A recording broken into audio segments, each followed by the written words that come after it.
I never thought I'd be the type of person to sue my own brother. Hell, 6 months ago, if someone had told me I'd be sitting in a courthouse watching Danny squirm in the witness chair, I would have laughed in their face. But here's the thing about family: sometimes the people who know exactly how to love you also know exactly how to destroy you. Before we dive into this mess, I need you to do me a favor. If this story resonates with you, if it reminds you of your own family drama or makes you think twice about trust and blood relations, hit that subscribe button. Share this in the comments if you've got your own story about family betrayal.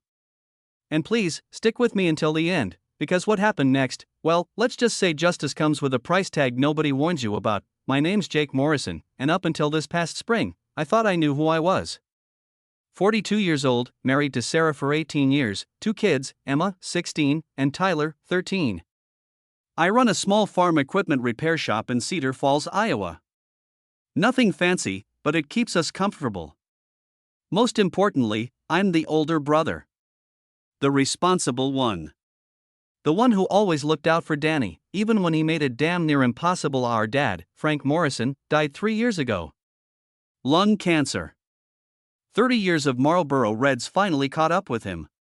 When someone dies in rural Iowa, especially someone who's farmed the same land for 40 years, there's always the question of what happens to the property. In our case, it was 160 acres of prime farmland just outside Waterloo, plus the old farmhouse where we grew up. And now, Dad wasn't what you'd call a detailed planner. He had a will, sure, but it was one of those basic documents you get from a lawyer for $200.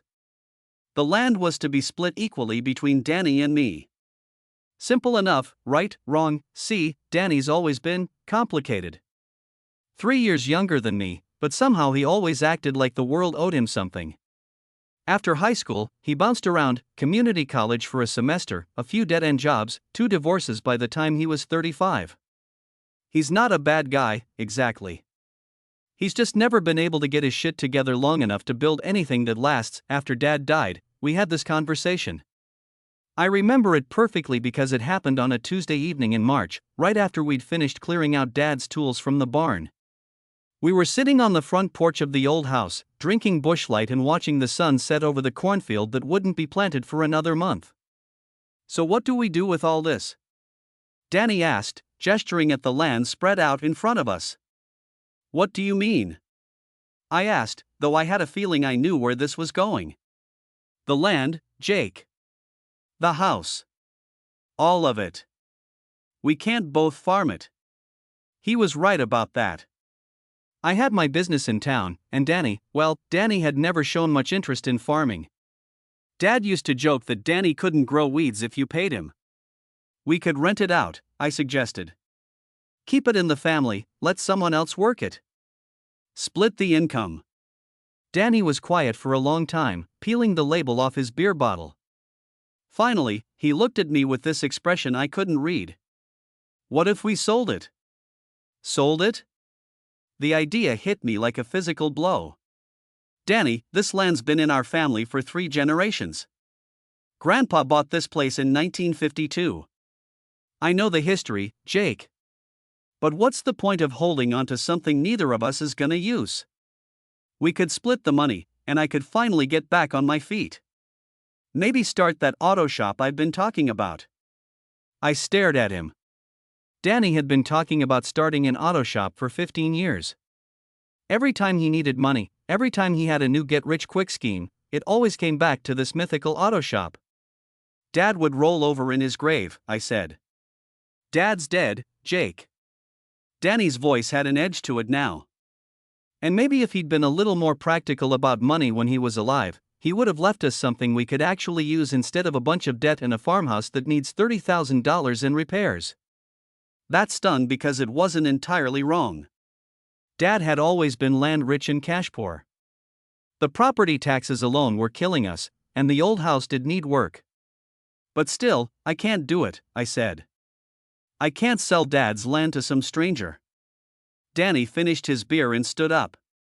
Well, lucky for you, it's not just your decision to make. That should have been my first warning sign. The way he said it. Like he'd already made up his mind about something, but you know how it is with family. You convince yourself that you're reading too much into things. You tell yourself that blood is thicker than water, that when push comes to shove, family looks out for family. God, I was an idiot. For the next few months, Danny and I barely talked about the land. We'd see each other at family gatherings, Emma's birthday in April, Tyler's baseball games, Sunday dinners at Mom's place. Everything seemed normal. Danny was Danny. He cracked jokes, complained about his latest job at the grain elevator, borrowed $20 here and there. Nothing out of the ordinary. Meanwhile, I was dealing with my own problems. The repair shop was struggling. Farm equipment isn't exactly a recession-proof business, and a lot of the smaller farms around Cedar Falls were either selling out or barely hanging on. I'd had to let go of my part-time helper, and Sarah had picked up extra shifts at the hospital to help make ends meet. The property taxes on Dad's land were due in September. $1,400. Not a fortune, but not pocket change either, especially when you're already stretched thin. I called Danny to discuss it. Yeah, I figured that was coming up, he said when I mentioned the taxes. I can cover it this time, I told him, but we need to figure out a long-term plan. Maybe we should seriously look into renting the land. Actually, Jake, I've been thinking about that. And I think I might have a solution. Something in his tone made my stomach clench. What kind of solution? I've been talking to some people. About the land. About our options. What people? Just people who might be interested in buying it. Danny, we talked about this. I'm not selling, hear me out, he interrupted. What if I told you we could get enough money to not only solve both our problems but set us up for life? I'm talking real money, Jake. Life-changing money. How much money? $2.4 million. I almost dropped the phone. What? $2.4 million. For 160 acres. That was insane. Agricultural land in our part of Iowa goes for maybe $8,000 to $10,000 an acre on a good day. Danny was talking about $15,000 an acre. Who the hell wants to pay that much for farmland? It's not for farming, Jake. It's for development. There's a company that wants to build a shopping center. They need our land because it's right at the intersection of Highway 218 and County Road 57. Perfect location for retail. My heart was pounding. Danny, I know what you're thinking. But Jake, think about what that money could do. You could expand your business, maybe open a second location. Sarah could cut back her hours at the hospital. The kids could go to any college they want without student loans. He was right about all of that. $2.4 million split two ways would be more money than I'd ever dreamed of having. But, I need to think about it, I said. Of course. Take your time. But Jake, they need an answer by the end of the month. Opportunities like this don't come around twice. After I hung up, I sat in my kitchen for a long time, staring at the phone. Sarah found me there an hour later. What's wrong? She asked, sitting down across from me. I told her about Danny's call. About the offer. About the impossible decision I was facing. Sarah listened without interrupting, which is one of the things I love about her. When I finished, she was quiet for a moment. What does your gut tell you? She asked. That it's wrong. That Dad wouldn't want us to sell to developers. But $2.4 million, Sarah. That's enough to change everything. She reached across the table and took my hand. We've been happy without $2.4 million. The question is whether we'd be happy after we got it. That night, I lay awake thinking about Dad. About the stories he used to tell about his own father, my grandfather, who'd saved every penny for years to buy that land. About the summer afternoons we'd spent walking the fence line, Dad pointing out landmarks and telling me about the soil composition and drainage patterns like he was passing down sacred knowledge. But I also thought about Tyler, who wanted to study engineering at Iowa State. About Emma, who'd been talking about pre-med. About Sarah, who'd been working double shifts for months and was exhausted all the time. By morning, I'd made my decision. I called Danny back that afternoon. I can't do it, I said. I know it's a lot of money, but I can't sell Dad's land to developers. There was a long pause. When Danny spoke again, his voice was different. Colder. I was afraid you'd say that. Danny, look, if you need money, forget it, Jake. I should have known you'd be too stubborn to see reason. He hung up on me. I didn't hear from Danny for 3 weeks. Not unusual, really. We'd had fights before, and he'd always been the type to sulk for a while before coming around. I figured he'd get over it then. On a Thursday morning in late September, I got a call from Tom Peterson, who farms the land adjacent to Dad's property. Jake, I hate to bother you, but there's some activity over at your dad's place. Surveyors, looks like. Thought you might want to know. My blood went cold. Surveyors? Yeah, they've been out there for 2 days. Got all kinds of equipment set up. I thanked Tom and immediately drove out to the property. Sure enough, there were 3 guys in hard hats walking the perimeter of the land, taking measurements and marking spots with spray paint. I pulled up and got out of my truck. Excuse me, what's going on here? One of the men, a tall guy with a clipboard, looked up. Are you Jake Morrison? Yeah. We're surveying the property for Morrison Development Group. Should be done by the end of the week. Morrison Development Group. I'd never heard of it, but the name made my stomach turn. Who authorized this survey? The man looked confused. Danny Morrison. He hired us. Said you were planning to develop the property. I drove straight to Danny's apartment. He lived in a converted garage behind his landlord's house, a sad little place that smelled like old cigarettes and disappointment. His truck was in the driveway, but he didn't answer when I knocked. Danny, I know you're in there. Open the goddamn door. Finally, after about 5 minutes of pounding, he opened up. He looked like hell. Unshaven, wearing the same clothes he'd probably slept in. What do you want, Jake? I want to know why there are surveyors on Dad's land. He shrugged. Just getting some information. Information for what? I told you I wasn't selling. Yeah, well, maybe you don't get to make that decision alone. Something in his tone made my chest tighten. What the hell does that mean? Danny stepped aside and gestured for me to come in. The apartment was a mess, empty beer bottles, takeout containers, papers scattered everywhere. But what caught my attention was a folder on his kitchen table labeled Morrison Property Development. Danny, what is this? He sat down heavily in one of his mismatched chairs. It's a solution to both our problems. I opened the folder. Inside were legal documents, surveys, and what looked like a purchase agreement. The buyer was listed as Heartland Shopping Centers, LLC. The seller was listed as Daniel Morrison, acting as representative for the Morrison family estate. Danny, you can't sell this land without my signature. Actually, I can. The words hit me like a punch to the gut. What are you talking about? Dad's will. I had a lawyer look at it. There's some language in there about property management and estate administration. Turns out, as the younger surviving son, I have the right to make decisions about the property if the older son is deemed unfit. Unfit? What the hell, financially unfit, Jake? Your business is failing. You're behind on your mortgage.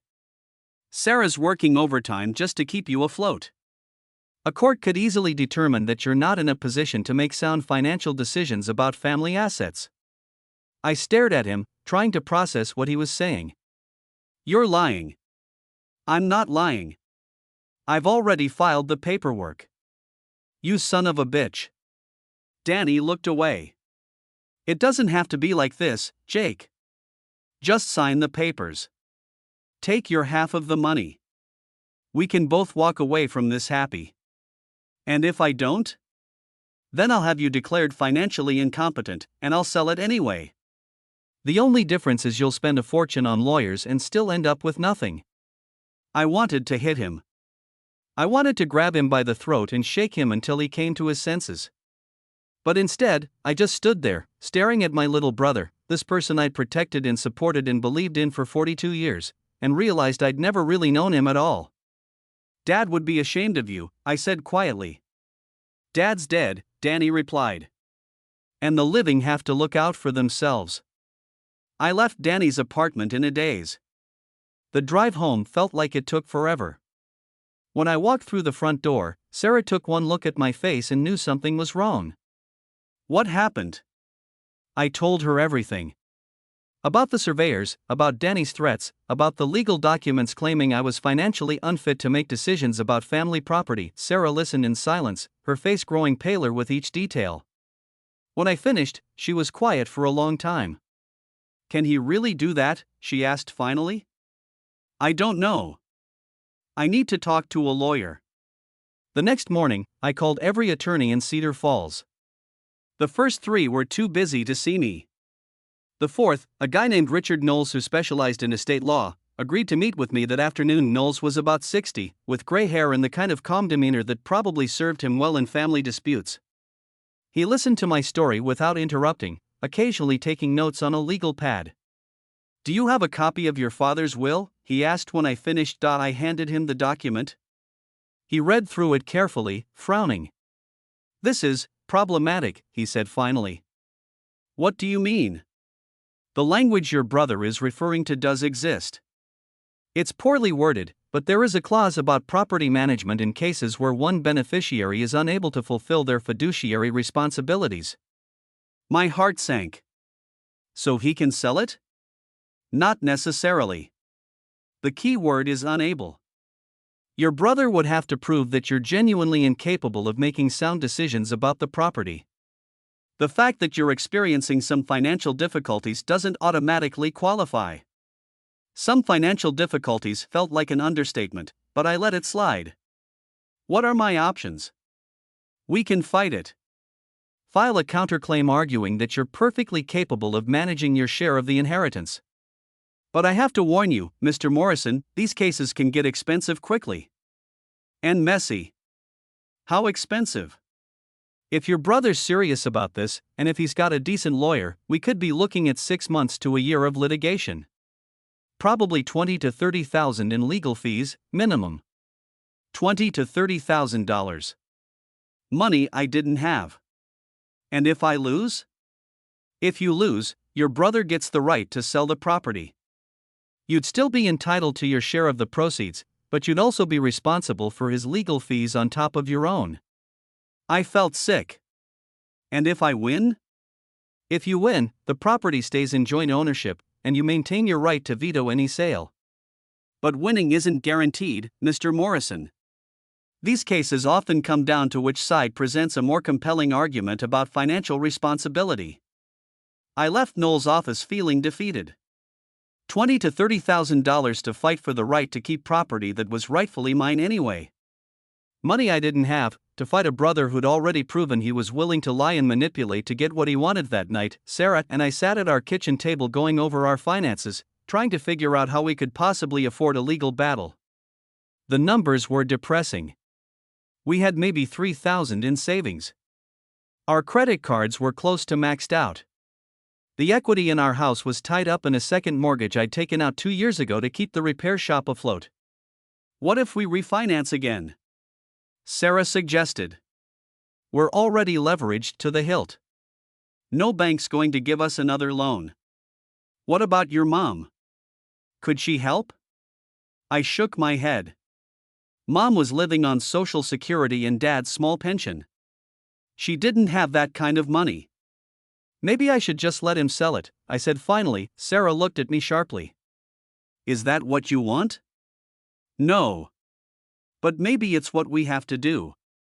Maybe Danny's right. Maybe we need the money more than we need the land. Since when do you let Danny decide what's right for your family? That stopped me cold. Sarah was right. This wasn't just about money or property. This was about principle. About family. About the promise I'd made to Dad, even if I'd never said it out loud, to take care of the things he'd cared about. You're right, I said. I have to fight this. We have to fight this, Sarah corrected. And we'll figure out how to pay for it. The next few months were hell. Knowles filed our counterclaim in early October, arguing that I was perfectly capable of managing my inheritance and that Danny's attempt to sell the property was both legally dubious and ethically questionable. Danny's lawyer, some hotshot from Des Moines who specialized in estate disputes, responded with a motion claiming I was financially irresponsible and that my emotional attachment to the property was preventing me from making rational decisions that would benefit both parties. The whole thing was like watching strangers dissect my life in the most clinical, humiliating way possible. They subpoenaed my bank records, my business records, my tax returns. They interviewed my customers, my suppliers, even my kids' teachers. Everything I'd ever done or said or bought was scrutinized for evidence of financial irresponsibility. Meanwhile, the legal bills kept mounting. By Christmas, I'd already spent $15,000 I didn't have.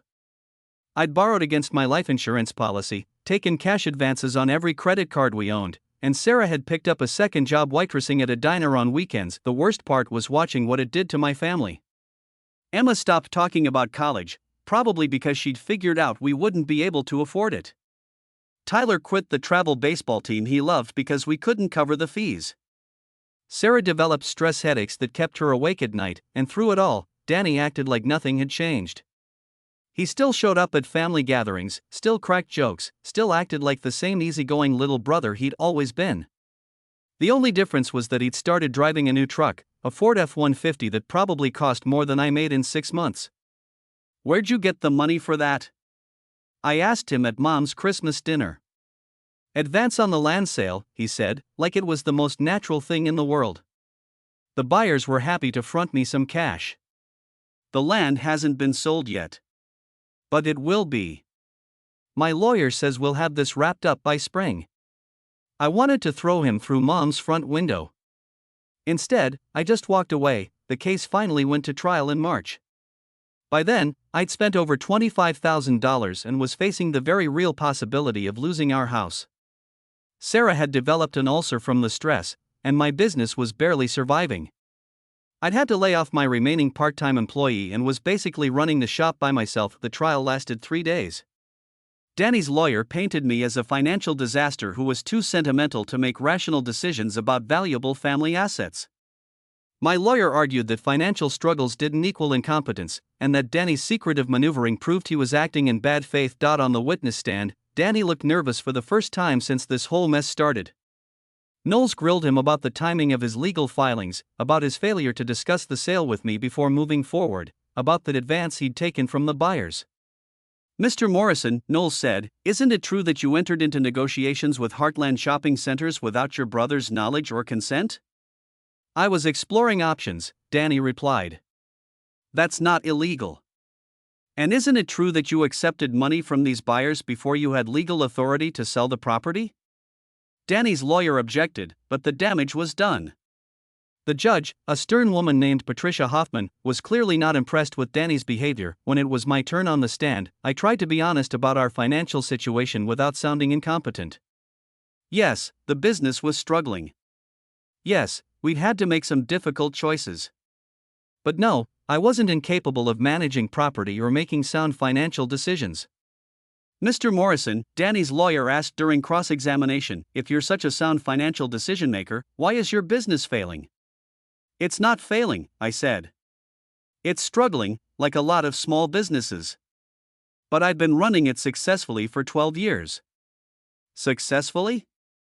You've had to lay off employees, you're behind on your mortgage, and your wife is working 2 jobs just to make ends meet. That's temporary. Is it? Or is this a pattern of poor financial judgment that extends to your unwillingness to sell valuable property that could solve all your problems?" I wanted to tell him that some things were more important than money. That family legacy mattered. That Dad's land meant something beyond its market value. But sitting there in that courtroom, looking at our mounting legal bills and Sarah's exhausted face in the gallery, those arguments felt almost foolish. "I believe in holding on to things that matter," I said finally. "Even when holding on to them is destroying your family financially?" I didn't have a good answer for that. Judge Hoffman took 2 weeks to render her decision. When Knowles called to tell me we'd won, I almost didn't believe him. She ruled that while your financial situation is challenging, there's no evidence that you're incompetent to manage your share of the inheritance. She was particularly critical of your brother's secretive negotiations and his acceptance of money before having clear title to the property. "So the land stays in joint ownership?" "Yes. Your brother cannot sell without your consent. I should have felt victorious. Instead, I just felt tired. The victory came with conditions, of course. Danny had to return the advance money he'd taken from the developers. The survey and legal costs associated with his failed sale attempt came out of his pocket. And Judge Hoffman made it clear that both parties needed to reach some kind of agreement about the property's future within 6 months, or she'd order it sold and the proceeds divided, but we'd won. The land was safe. Danny left town 2 weeks later. He didn't say goodbye. Didn't leave a forwarding address. I heard from Mom that he'd loaded his truck with everything he owned and just driven away. She thought he might have gone to Colorado, or he had some friends from his second marriage, but she wasn't sure if the developers moved on to other projects. The land went back to being just what it had always been, 160 acres of good Iowa soil, waiting for spring planting. It's been 8 months since the trial ended. We're still paying off the legal bills, probably will be for another 2 years. Sarah's ulcer is better, but she's still working extra shifts. Emma's looking at community college instead of a 4-year university, at least for the first 2 years. Tyler's back on the baseball team, but we had to buy his equipment used. The repair shop is slowly recovering. Word got around about what happened with Danny, and I think some people felt sorry for me. Or maybe they respected the fact that I'd fought to keep family land in the family. Either way, business has picked up a little. Mom asks about Danny sometimes. Whether I've heard from him, whether I think he'll come back. I haven't, and I don't know. Part of me hopes he will, someday. Part of me hopes he won't. Last month, I drove out to Dad's land. It was a warm Saturday afternoon, and I just sat on the front porch of the old house, drinking a beer and watching the corn grow. The field was green and healthy. Tom Peterson had rented it for the season, and he takes good care of the soil. I thought about Dad, and about the stories he used to tell about his own father. About the importance of holding on to things that matter, even when it costs you. About the difference between price and value. I thought about Danny, too. About the little boy who used to follow me around, who looked up to me like I was some kind of hero. About the moment when that changed, and whether I could have done something different to prevent what happened. Mostly, though, I thought about choice. About the fact that we all make choices, every day, about what kind of people we want to be. About what we're willing to sacrifice for money, and what we're willing to sacrifice to keep our souls intact. Danny made his choice. He chose money over family, expedience over loyalty, deception over honesty. Maybe he thought he was being practical. Maybe he convinced himself he was doing the right thing. I made my choice too. I chose to fight, even when it was expensive and exhausting and painful. Even when it nearly destroyed my marriage and my business and my relationship with my kids. I chose to believe that some things matter more than their market value. I'm not saying I was right and he was wrong. Hell, maybe Danny was the smart one. Maybe I should have taken the money and run. Maybe I'm just a stubborn fool who couldn't see the forest for the trees, but sitting there on Dad's porch, looking out over land that's been in our family for 70 years, I knew I could live with my choice. The question was whether Danny could live with his. The sun was setting, painting the sky pink and orange above the cornfield. In a few hours, Sarah would start calling, wondering where I was and when I'd be home for dinner. Emma would be texting updates about her evening plans, and Tyler would be wanting help with his math homework. My life. My family. My responsibilities. I finished my beer, locked up the house, and drove home. Here's what I learned from all this: family isn't just about blood. It's about choice. It's about the decisions we make when things get tough, when money gets tight, when we're faced with the choice between doing what's easy and doing what's right. Some people will tell you that I was stupid to fight for that land. That I should have taken the money and been grateful. That I put my pride ahead of my family's financial security. Maybe they're right. Maybe I am a fool, but when I drive past that cornfield on my way to work every morning, when I see the sunset over land that my grandfather bought with money he saved for 20 years, when I think about the stories I'll tell my grandkids someday about the Morrison family and where we came from, I know I made the right choice. The land is still ours. The family, well, that's more complicated. Danny's gone, and I don't know if he'll ever come back. Mom pretends everything's fine, but I can see the sadness in her eyes when she talks about her boys. Sarah still wakes up sometimes in the middle of the night, worrying about money. Emma and Tyler have learned lessons about sacrifice and principle that I never wanted them to learn so young, but we're still here. We're still fighting. We're still a family, even if we're not the same family we were a year ago, and sometimes, that's enough. If you've got a story like this, about family, about betrayal, about the choices we make when everything's on the line, I want to hear it. Drop it in the comments below. Share this with someone who needs to hear that they're not alone in their struggles with family drama, and if you learned something from my story, if it made you think about your own choices and your own values, hit that subscribe button. Because we're all just trying to figure out how to be decent people in a world that doesn't always reward decency. The land endures. The family, well, we'll see about the family, but I'm not giving up on either one. Not yet.